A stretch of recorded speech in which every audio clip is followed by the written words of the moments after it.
नमस्कार दोस्तों, India jocks channel में आपका हार्दिक स्वागत करता हूं। और मैं आपके माध्यम से और आप जैसे तमाम परेशान युवाओं के माध्यम से, मध्यम वर्ग के आदमी के माध्यम से उनकी आवाज को मोदी जी तक पहुंचाना चाहता हूं। और ये आपकी आवाज होगी, मेरे अकेले की नहीं है।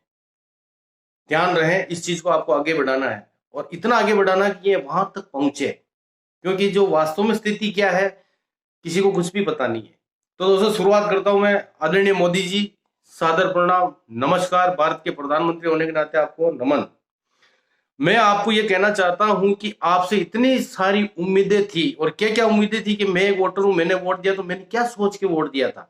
वैसे कितने लाखों करोड़ों आदमी होंगे, तो हमने जो इस सोच के साथ में आपको वोट दिया था, आपको प्रधानमंत्री होता देखा और देख रहे हैं, उनमें सबसे बड़ा मुद्दा यह था कि भाई देश में महंगाई कम हो जाएगी, बेरोजगारी कम हो जाएगी, धारा 370 हट जाएगी, राम मंदिर बन जाएगा और ये भ्रष्टाचार मिट जाएगा, छठा काला धन आएगा। केवल 6 मुद्दे बड़े, उन पे बात करता हूं मैं।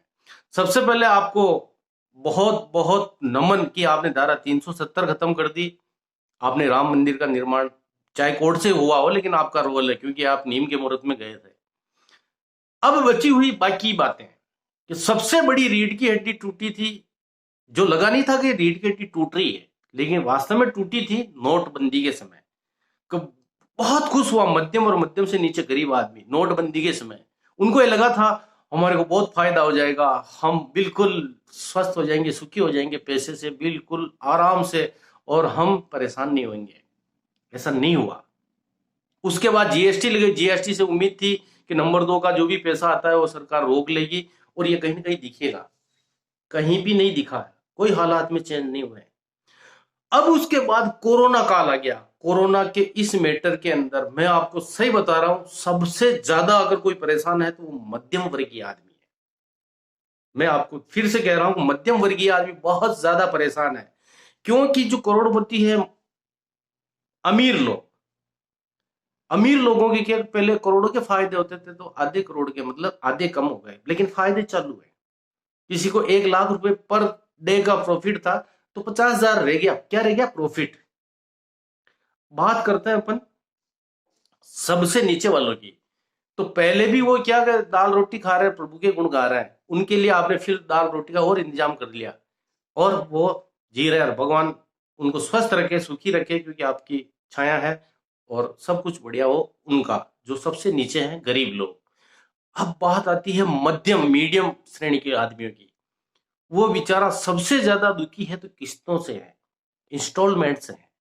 हर मध्यम वर्गीय परिवार के साथ में जो सबसे ज्यादा चलती है वो है किस्त, इंस्टॉलमेंट, ईएमआई। सब चीजें, मकान है तो लोन पे, अगर कोई किसी ने साधन कमा खाने का बनाया है तो वो लोन पे, एजुकेशन लोन है, किसी के क्या लोन है, किसी क्या लोन, कंस्ट्रक्शन लोन है, सब कुछ लोन पे चल रहा है। कोरोना के समय आपने एक विश्वास दिलाया था, और विश्वास तो नहीं दिलाया था, लेकिन आपने रिजर्व बैंक को यूं कह दिया इनकी ईएमआई मत लेना 3 महीने।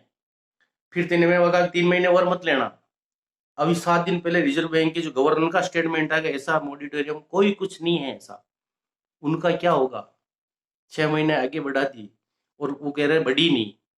फिर भी मान लो बढ़ भी जाती है, 6 महीने बाद किस्तें जमा कहां से कराएगा आदमी? बहुत ही गहरी बात बता रहा हूं मोदी साहब, कहां से कराएगा? सुसाइड कर रहे हैं लोग, मर रहे हैं, हमेशा सुसाइड के केस आ रहे हैं। आप इसमें कुछ करें। दूसरा, आपने भवन निर्माण के लिए 2.5 लाख प्रधानमंत्री आवास योजना के तहत पहुंचे भी हैं, लेकिन बहुत सारे लोगों के पास नहीं पहुंचे हैं। आप इसकी जानकारी लें, क्यों नहीं पहुंचे हैं। जो संघर्ष कर रहा, संघर्ष कर ही रहा है। और सबसे बड़ी एक बार और आपसे निवेदन मेरे को करने का, मध्यम वर्गीय परिवार का कोई भी धनी धोरी वर्तमान में नहीं दिखता है। आप ऐसे आंकड़े बताते हो जो समझ में भी नहीं आते हैं, दिखते ही नहीं है। पहले आपने कहा कि आर्थिक पैकेज 20,000 करोड़ का आ गया, वो 20,000 करोड़ रुपए नहीं दिखे। अब आपने 15 अगस्त पे कहा 1,10,000 करोड़। पेन कॉपी लेके बैठा तो लिखने ही नहीं आया। 1,10,000 करोड़ में कितनी शिविरें लगाऊं, वो लिखने ही नहीं आया। मेरा निवेदन है कि जो आप बोलते हैं वो मार्केट में आए, दिखे। तकलीफ वाले आदमी जितने तकलीफ पा रहे हैं उनकी तकलीफ खत्म हो।